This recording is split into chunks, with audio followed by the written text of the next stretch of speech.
Okay guys, I'm going to do a quick vid here, just a basic vid on how to trim this Heli and the Xieda Heli. These little buttons here are your trim buttons. You'll notice you've got two buttons in the lower left hand corner. This trims your rudder or the tail motor, which is going to manipulate the characteristic of the helicopter going left and right like this. Hopefully we're going to be able to use those buttons to straighten it out so that the nose doesn't drift one way or the other. These buttons here on the left side, but up a little higher toward the right, that basically trims the throttle control, which you generally don't need to touch that. You will notice that all of these trim buttons that trim both the the elevator, the pitch, the rudder, all of them except for the rudder has a center position, meaning that when you go back and forth hitting the buttons, you'll hear a longer tone indicating that you've hit center. Let me demonstrate that. Turn this on now. Now you can hear when I push the button a little beep, and it goes up and it goes down. Now that long beep right there indicates that center position. Listen again as I go up. That right there is a center position. Okay, same here.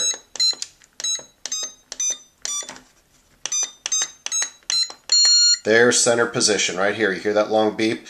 Now the only one that does not have center position is the rudder. That's because we are manipulating a motor, not a servo. Okay, so there's no center position for the speed of a motor. So, quick word about the gyro, guys.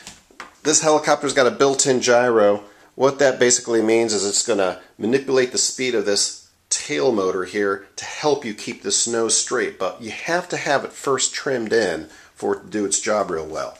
Okay, so once you get it trimmed in, you're going to be in good shape with it. Again, out of the box, these aren't going to need much trim. Okay, but if you crash it and you break your stabilizer bar, your rotor head, or these blades get chipped, things get off balance, you're going to start having trouble, and all the trimming in the world is not going to help you. So make sure you always check all these control surfaces, make sure nothing's broken. Okay guys, I'm going to put the hat cam on and we're going to trim this helicopter in.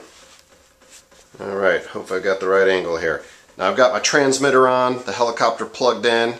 I'm going to bring this straight up in the air, give it a little throttle here.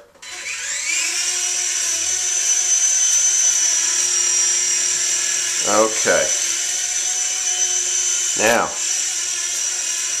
I'm having to give this guy a little right rudder to keep the nose straight.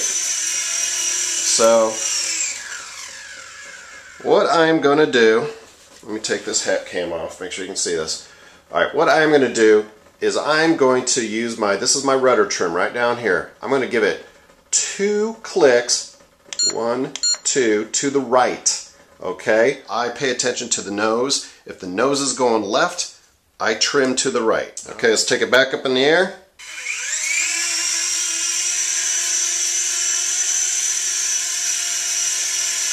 And that is giving it absolutely no rudder there. That nose is pretty straight.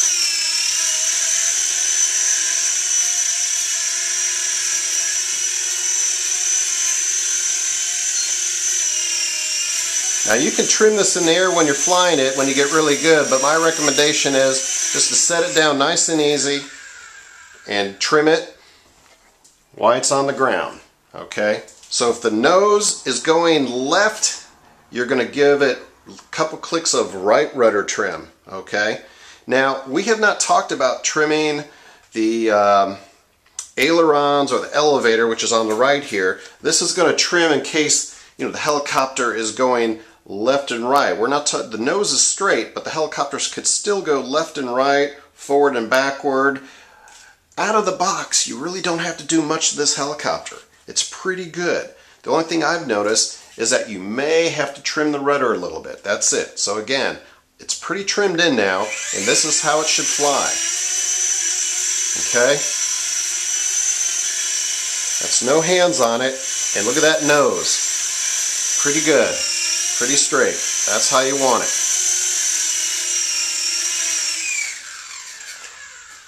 Thanks for watching.